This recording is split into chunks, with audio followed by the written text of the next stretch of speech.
While I was on duty, my wife cheated on me and emptied my account. The message I received in Iraq changed everything. My husband had stolen not only my heart but also my bank account. One night at 3:17 a.m., I woke up to a message on my satellite phone. $30,000 has been withdrawn from your bank account. At first I couldn't believe it, so I checked the account in cold blood. The money withdrawn was our family savings, and the withdrawal was not from the bank, but from Emily's personal account. I found out later that Emily had been cheating on me for a long time. There was a man named Mark who had stolen my money and my heart. One night at exactly 03:17, my satellite phone suddenly vibrated and my sleep was interrupted by the message light on the screen. At first I rubbed my eyes and stared at the screen absent-mindedly. What was written in the message stabbed me like a cold knife. 30,000 has been withdrawn from your bank account. Something inside me said, this can't be happening. I immediately tried to calm down. I took a deep breath. This is my duty station. This is a war zone. I shouldn't have panicked. But the storm raging inside me was growing no matter how hard I tried to suppress it. I opened the phone's internet connection and logged into the bank's app. When I looked at the transaction history, the whole truth was in front of me. Money, our life savings. Money that we had accumulated over the years by force, by saving. Like a nightmare I wanted to get rid of, it was suddenly gone. And worst of all, it wasn't from my account. It was from Emily's personal account. So it was the woman who had shared my life with me. Suddenly, in the silence of the night, the whole truth was laid bare before my eyes. Emily was cheating on me for a long time, and the man next to him was named Mark. At that moment, I felt my whole world collapse. Both my heart and my pocket. I was facing the coldest, most bitter face of betrayal.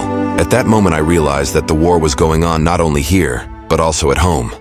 Nothing until I returned from my mission. On the outside, I looked like a calm, cool-headed soldier. But inside, a storm was raging. I had to control my emotions as the weight of betrayal crushed my shoulders. This was the harder side of a battle. It was easy to blame Emily, but I knew I couldn't afford to make mistakes. I suppressed my anger. I had to stay calm, because rash deeds, rash revenge often took their toll. Every night as I counted down to the return of the mission, the real battle began. The battle for evidence. I snooped through Emily's phone. Incoming texts, tweets, deleted calls, transfers to secret accounts. Each one was evidence that confirmed the betrayal to me. Mark's name came up again and again. The late-night meetings with Emily. The disappearance of the money. I contacted friends. James was an old war buddy of mine, experienced in financial matters. Karen was a lawyer who would support me through the legal process, guide me every step of the way. We met secretly. I shared details. We strategized. My plan was clear and simple. 1. Stop the bank transactions. Withdrawals from Emily's account had to be stopped. James and I contacted the bank and blocked the accounts without anyone noticing. This was a critical step to cut off the financial aspect of the betrayal. Get custody of the children. Emily's actions were hurting not only me, but also our children. As we stood before the court, we needed decisions that would protect them. Karen meticulously prepared the evidence so that the children's well-being was paramount. I had to be the calm but determined face of the custody battle. 3. Seek my rights through legal channels. This was the last and most important step, to make him pay for the betrayal legally, not only financially but also morally. Every document, every photo, every audio recording was part of this plan. And most importantly, it had to be done in cold blood and with a plan. Months passed. Every day I found new evidence. Every day Emily's true face was revealed a little more, but I didn't let it show. My commanders knew me as a disciplined and determined soldier. I never showed my anger. That was real strength. When the day came for my return from duty, everything was ready. When I stepped into the house, every corner and every room reminded me of betrayal. Emily greeted me with no remorse on her face, but I was no longer the old Daniel. The first thing I did was block the bank accounts. Our money was safe, no more damage would be done. Then taking care of the children, making plans for their safety. These were my priorities. The court process was difficult. Emily tried to defend herself, but was overwhelmed by the evidence. Mark had disappeared. The judge made the best decisions for the children. Custody was awarded in my favor. In the end, justice was served. The life I had built over the years was shattered, but I found the strength to stand up again. I was the winner in this battle. The point. The truth was out in the open. She had not only cheated on me, she had destroyed the life, the trust, the love we had built together over the years. But I was ready to be reborn from the ashes of this destroyed life. This story does not end here.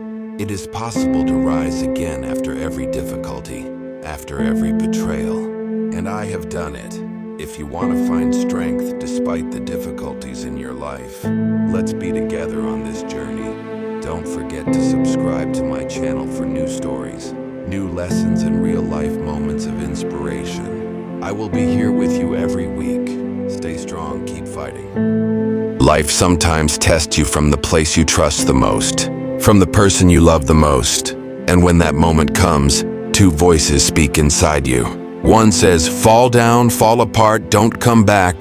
The other whispers, pull yourself together. This is not the end. This is the opportunity to start again. I listen to the second voice, because real power is not in shouting in the face of injustice. To shut up, plan, and act at the right moment. Justice, not revenge, must win. Reason, not anger, should lead the way. The life lesson is this: when you face betrayal, remember who you are. What is done to you is not worth what you are worth.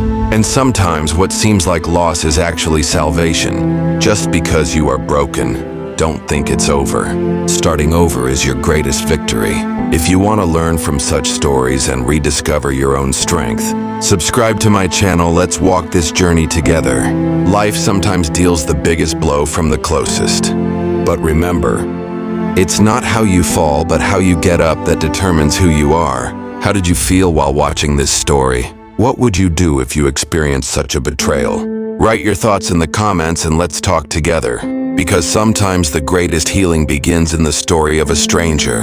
And if you are one of those who learn from life and want to remember the power within, subscribe to my channel. We're not just telling stories here. We start again here.